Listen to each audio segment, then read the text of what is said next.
Before the panel is Gregory Wrightstone.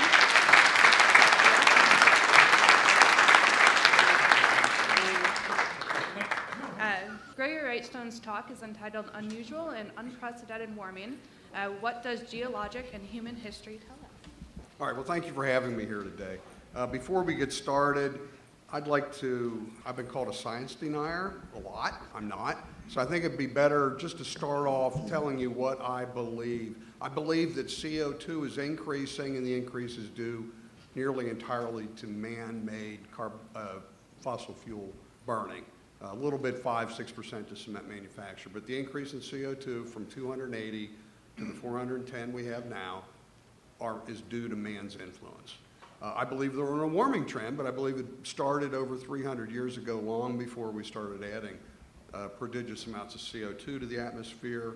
I also believe that CO2 is a greenhouse gas and provides some warming to the atmosphere. And really the big argument, and there is a debate, Virginia, is how much of that warming is due to CO2-driven warming. I believe that most of the warming we've seen are the result of natural forces that we'll look at here, and that CO2 may influence and add some warming to the atmosphere. It almost has to. It's a greenhouse gas. And finally, the big thing that we don't talk about and don't hear much about, I'm a big proponent of the many benefits of rising temperature and increasing CO2, and it's really not even close. We're not going to look into much of that today. I do that in other presentations. We have all heard of the 97% consensus on catastrophic man-made warming. Before climate science became politicized, there was also a consensus on temperature over the last 1,000 or so years. It was represented in the IPCC, Intergovernmental Panel on Climate Change, very first AR1. It was a graph by Dr. Hubert Lamb, who's known as the father of modern climatology, showing a significant medieval warm period on the left, a little ice age, and then beneficial warming coming out of that little ice age. So if this is true, and we actually had a strong medieval warm period that was warmer than our temperatures today, this would be strong evidence that what we're seeing today is just another natural cycle similar to ones we've seen in the past, and we'll look more about that in the future. If that is true, then catastrophic man-made warming is probably just this is a natural cycle we're in.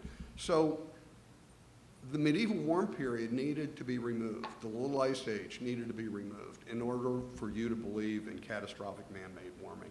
And in fact, during the ClimateGate emails that was discussed, Jay Overpeck said, in the emails, he said, we have to get rid of the medieval warm period. So get rid of it they did. In 1998 and 1999, the hockey stick by Dr. Michael Mann was created. This is really significant. If this is true, then our previous speaker is entirely correct that this is strong evidence, is it not, that what we're seeing today is unusual, it's unprecedented, and it's probably due to man's influence. So let's take a look. First, we'll look at the Dr. Mann's hockey stick and what went into it. This was revealed and torn apart to be it's really been thoroughly debunked by Steve McIntyre and Ross McKittrick. They will look through, and it's really amazing just the errors involved in this hockey stick. I've listed some here. We'll talk a little bit more about that. So his hockey stick is a proxy reconstruction of temperature.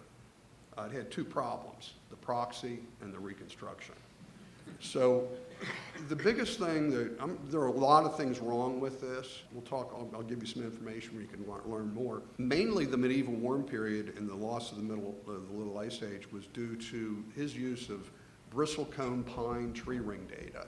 He made the assumption that increase in tree ring growth was due to warming temperatures.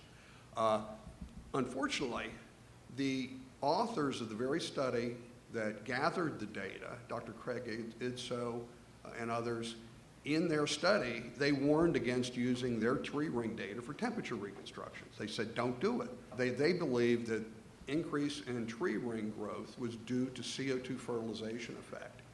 And then it was compounded later. This is called a strip bark bristlecone pine. And it turned out later, recently, that when the strip bark is removed from one side of the tree, it encourages growth on the other side of the tree.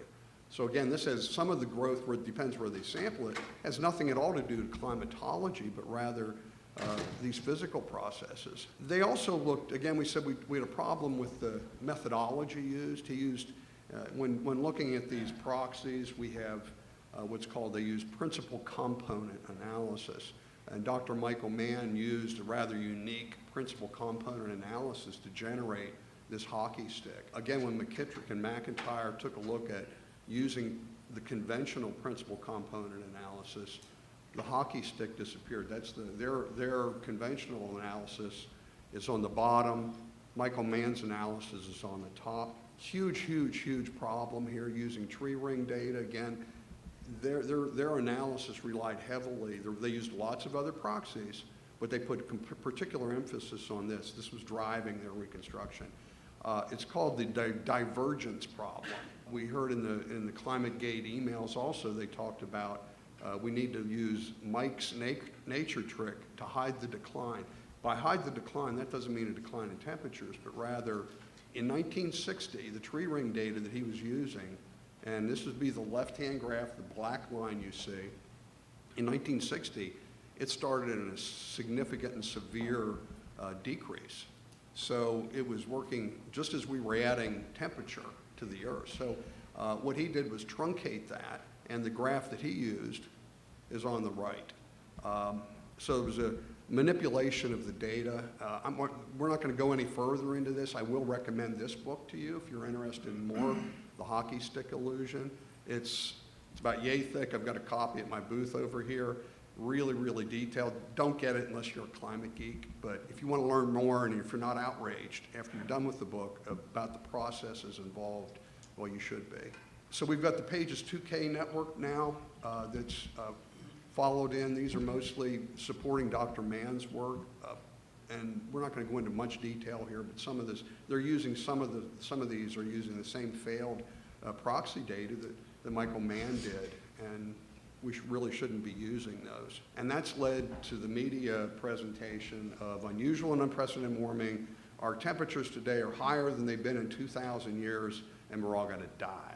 We just heard some of that. Dr. Craig Lowley, at the time McKittrick and McIntyre were going through this, he says, well, let's get rid of the tree ring data and look at the proxies without the tree rings. And what did we find? His analysis using proxy data was very similar to the one we saw of Hubert Lamb's. We saw a warm medieval warm period, a very cold little ice age, and the beneficial, thankfully, warming coming out of the horrific cold of the little ice age. We know that half the population of Iceland died during the little ice age, and it's estimated by some estimates that a third of the population of the world perished during these cold times. We'll talk more about that. This is by Dr. Lunig. This was a study of more than 1,200 paleoclimatological studies showing that dealt with the medieval warm period. The red teardrops are indications that the medieval warm period was warmer than today. The blue indicated that the medieval warm period was cooler than today. Again, this is just more background from a lot of data, and this is backstop from information from the Center for Study of Carbon Dioxide and Climate Change. Again, the red boxes show the number of studies in this case that they looked at, showing that the medieval warm period was warmer than we are today. And we're going to end with this now, but this is really important to the whole notion of is our carbon dioxide increase actually driving the temperature increases that we've seen? So we'll take a look now. Since we're all geologists, it's what's really lacking in this debate is the big geologic analysis, the geologic footprint. We often only look at, well, what's the last 100 or 150 years of data, or in some cases decades of data, when we really need to place this in the geologic perspective. And as we saw, here's 400,000 years of carbon dioxide data from the Vostok Antarctica core. Big red dot up on the top, you might miss it up there. That's the 400 plus parts per million we are right now. Each of the interglacial periods before this averaged about 280.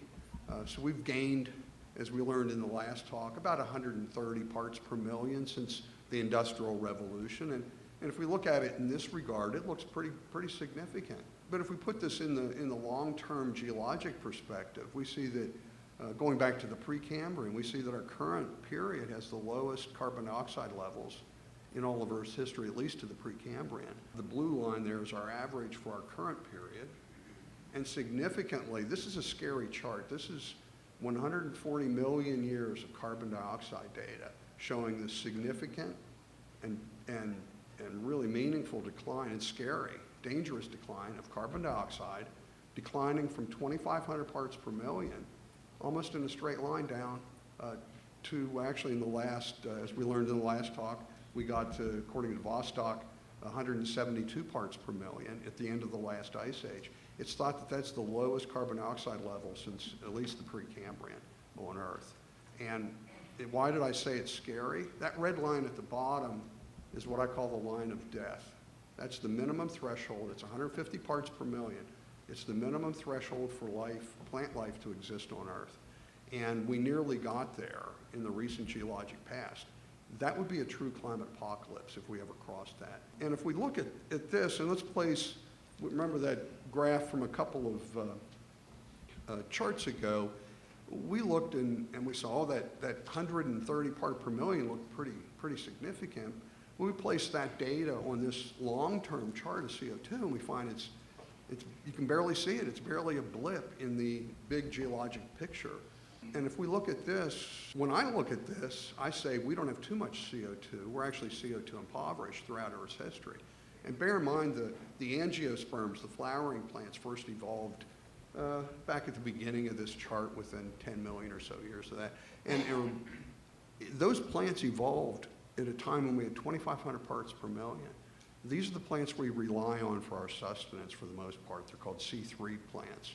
The C4 plants, like corn, evolved later after very low CO2 levels. They arose to kind of fill in that niche because it was we're experiencing very low CO2 levels. And we're going to go through, this is the big picture of climate and temperature. The red is, and anything we see in the future, the red is temperature, the blue is CO2.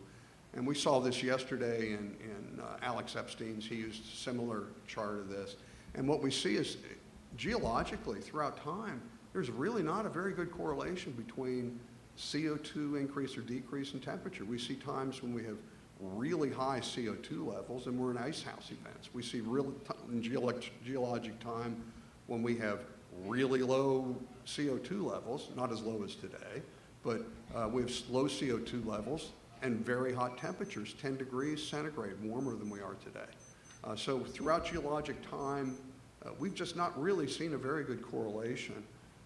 I'm exploring right now an interesting book relating volcanism with temperature change. It's fascinating. I'm not ready to buy into it yet, but they're relating effusive volcanoes and the bromine and chlorine that are emitted as destroying the ozone, leaving more ultraviolet light in, warming the earth. And I'll just mention that because there's a lot we don't know about what all the processes controlling climate and temperature. And again, we take a look at the geologic picture of 65 million years of Earth's history. Now we're in we're over here on the right, the red dot. Thank God we're in a warming, an interglacial period that's significantly warming than the ice ages. Thankfully we're there. But if we look at our general geologic time frame here, we're actually in some of the coldest temperatures that we've had in recent Earth history. And also, if we look at the 800,000 years of the Antarctic ice core data, we see very clearly, and there's really not much dispute on this, that I'm just showing about 400,000 years of data here just to accentuate it a little bit. But we see that temperature's not been driven by CO2 at all. CO2 throughout this time period was being driven by temperature. As temperature would fall, more CO2 is incorporated in the ocean. As temperature rises, it's expelled. So during this time frame of at least the last 800,000 years, we know pretty clearly that CO2 has not been driving temperatures. It just hasn't. This is from the data. But we're being asked now to believe that, well, that's all changed. What was the first thing we learned in geology? One of the first things, theory of uniformitarianism, isn't it? And what was going on then is going on now. So you would look at this and say, well, CO2 hasn't been driving temperatures in geologic history, why would it now be the primary driver? So we've had natural forces for this entire time, except that everything changed in the middle of the 20th century. I don't think so. I don't think so. And if we look at, this is Dr. Richard Alley's work from Greenland. Remember our last speaker said we've increased temperature about 0.8 of a degree centigrade over the last 150 years. Well, we see there have been 9 other warming periods since the end of the last ice age. Look at the temperature changes that we saw in each one of those warming periods. They're all 1.5 degrees or 3 degrees of increase in temperature, much more than what we've seen in our current warming period. So this would lend support to the idea that perhaps what we're seeing right now in our current period is just a reflection of natural trends that are continuing. And then if we look at let's go back to the last interglacial period, 120,000 years ago. It's called the Eemian. A recent study by the Niels Bohr Institute show that that period of time was really much warmer than we are today, as much as 8 degrees centigrade warming. That, again, this is from Greenland. So that's significant because we only had 280 parts per million at that time. And yet it was 8 degrees centigrade, lots warmer than it is today. We talked about sea level rise. This is 20,000 years of sea level rise. We saw that for about 10 or 12,000 years we had, at the beginning of the warming, we saw significant sea level rise. And then in the last several thousand years, it's been fairly constant. But again, we're being told, oh, well, the first 19,900 years of that sea level rise was natural. Yeah, but that's all changed in the middle of the 20th century. We see here again, this is another chart, a little bit smaller time frame. We see here that the recent sea level rise started in the early 1800s, and by the mid 1800s, we were at about the same sea level rise we are today. And we can see that using tide gauges around the world showing no acceleration of sea level. If we're going to have CO2-driven warming, we should see some reflection of these tide gauges, which are the best measuring device for long-term sea level. We should see some evidence of that, and we just don't. Sea level's rising, sure. And it will continue to rise as long as we have warming, sure. But we can do things to modify that. We're not going to see meters of sea level rise because we're right in line with what it's been. Let's also take a look at the IPCC, Intergovernmental Panel on Climate Change. I was just recently accepted to be what's called an expert reviewer for the IPCC. They're AR6, some part of this process. There's good science at the IPCC. It's some of the conclusions that are reached that I disagree with strongly. But this is sea level rise projection by each one of the IPCC reports starting in 1990. What's interesting, you can see with each subsequent report, they reduce the projection of sea level rise.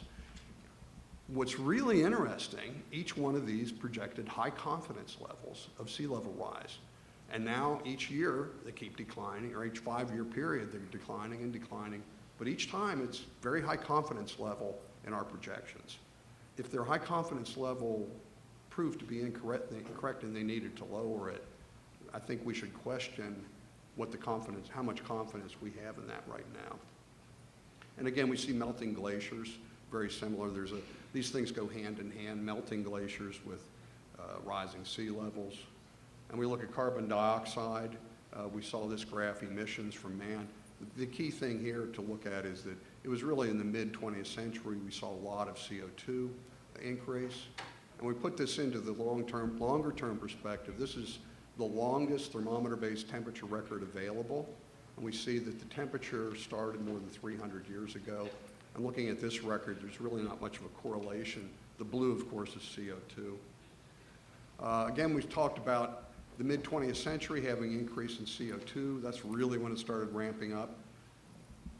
Yet, just as we started adding CO2 to the atmosphere, ramping it up, we went into a 33-year cooling period. Just as we started pumping vast amounts of CO2 into the atmosphere, you have to be able to explain this. Why did it decline for 33 years I know Larry, we graduated in the late 70s. What were we being told?